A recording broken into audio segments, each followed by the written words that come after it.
ए बाळा, अरे काय करते टाइमपास? 10वीचं वर्ष आहे, अभ्यास कर जरा. तो अभ्यास पण झालेला कसला आहे. अभ्यास? तू फुल मला कॉपी सकाळी करणार आहे, दाखवलं ना. टेन्शन नाही मला अभ्यासाचं. तू काय एडी बिडी आहे का? तुला काय 10वीचं वर्ष म्हणजे चेष्टा वाटते काय? आणि कोण म्हणलं तुला कॉप्या करून पास होता येतं म्हणून? आतापर्यंत कॉपीच केलीये, त्याला काय घाबरायचं?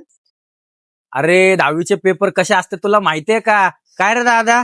हा? अरे तू जिथं बसते ना, तुझ्या अख्ख्या वर्गात आहे ना अनोळखी विद्यार्थी असतात. त्यामुळे तू कुणाकडे मदत पण मागू शकत नाही. आणि तू ज्या कॉपीच्या भरोश्यावर बसलीस ना, तुला 10 वेळा त्या मॅडम कडे बघावं लागन की ती मॅडम माझ्याकडे बघती का इकडे बघती, कॉपी काढू का नको काढू. इथून तुझा 3 तासामध्ये तुला अख्खा पेपर कव्हर करायचा असतो. तुला माहितीये का, पेपर कव्हर करायला वेळ पुरत नाही. आणि तू कॉपी करू का नको ह्याच्यातच तुझा अर्धा तास 1 तास जाणार. आणि जेव्हा तू कॉपी पण करणार का नाही, तेव्हा 10 वेळा एक शब्द लिहिणार, मॅडम कडे बघणार, दुसरा शब्द लिहिणार, मॅडम कडे बघणार. एवढं सोपं नाही बाळा कॉपी करणं. त्यापेक्षा एवढा वेळ आहे, 1 महिना आहे, कॉपीच्या नादी लागण्यापेक्षा हा सगळा वेळ तू अभ्यासात घालव.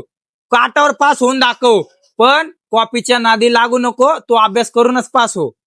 आणि एवढंच नाही, जर स्क्वॉडनी तुला पकडलं कॉपी करताना तर 3 वर्षासाठी रस्टिकेट करतात. आयुष्य खराब होईल तुझं. डायरेक्ट पेपर आहे ना लाल शेरा देतात, डायरेक्ट हो. लाल शेरा. हे बघ बाळा, तू एक लक्षात घे, कॉपी करून तू जगाला फसवू शकशील, तर स्वतःच्या मनाला फसवू शकणार. मनाला काय उत्तर दे? हे बघ बाळा, अजूनही वेळ तुझी गेली नाही. मोबाईल सोड आणि अभ्यासाला चालू कर. काका तुमचं बोलणं पटलंय मला. इथून पुढे मी कॉपीच्या भरोश्यावर नाही बसणार.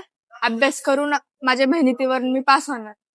तर मित्रांनो, 10वीच्या मुलांना मला एवढं सांगायचंय की कॉपीच्या भरोश्यावर पेपर देऊ नका. कॉपी करून पास होता येत नाही. आणि स्वतः मेहनत करा, अभ्यास करा आणि स्वतःच्या मेहनतीवर पास व्हा. तुम्हाला काय वाटतं कमेंटमध्ये नक्की सांगा.